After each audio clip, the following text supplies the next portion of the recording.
2 years later, there was a similar situation that really was the impetus for me to pursue the human factors angle, at least with the air traffic control audience.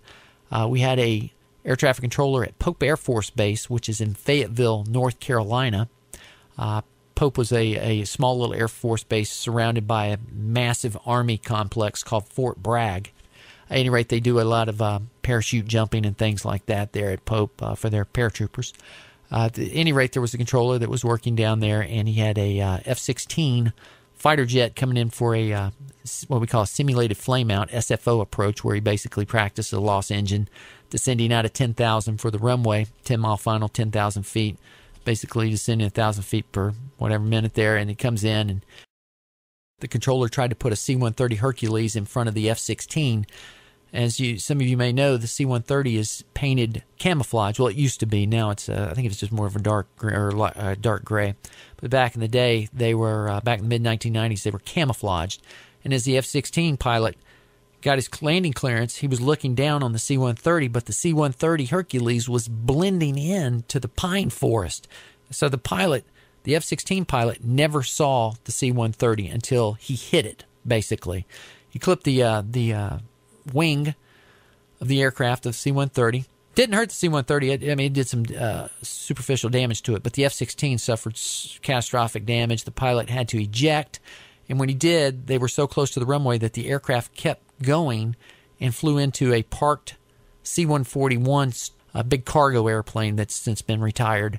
But it was fully loaded with Army paratroopers, and it killed 20 Army paratroopers. So very, very devastating, catastrophic accident.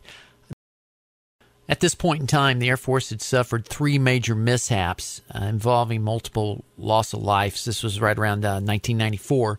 And at that point, the Air Force Flight Safety said, okay, enough's enough. We need to address human factors, failures within the air traffic control community. So at this point, Air Force Flight Safety introduced what we know as crew resource management. Some of you might be familiar with team resource management, cockpit resource management, but this program, at any rate, was designed to address those human factors failings within the air traffic control community as well as with Air Force pilots.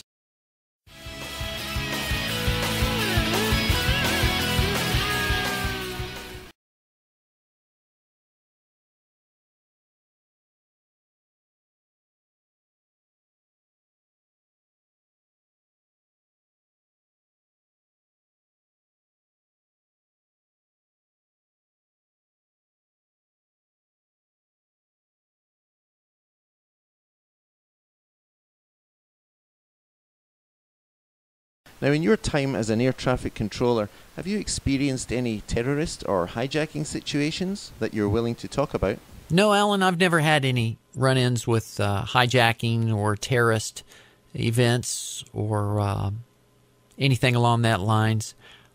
But we are, post 9/11, living in a different world, and air traffic controllers have to go through what we call monthly training, and that is one of the items that we are required to cover every so often. And again, that's all the communication processes, the actions that we're required to take in the event of a hijack.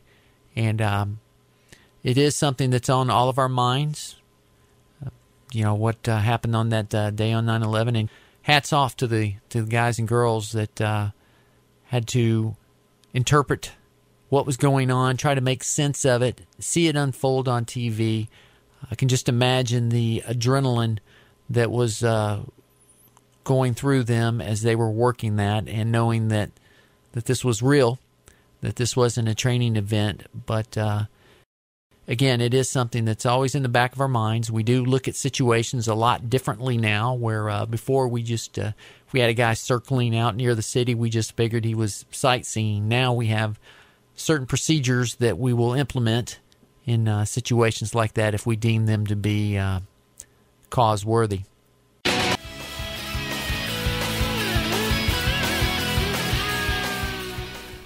In part 5 of the interview with Bruce Jet Green, he talks about one of the worst accidents in aviation history at Tenerife Airport in 1977.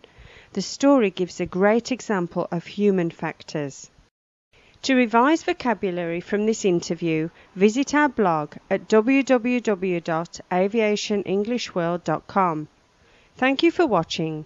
You can also visit www.practiceicaoenglish.com/free lesson.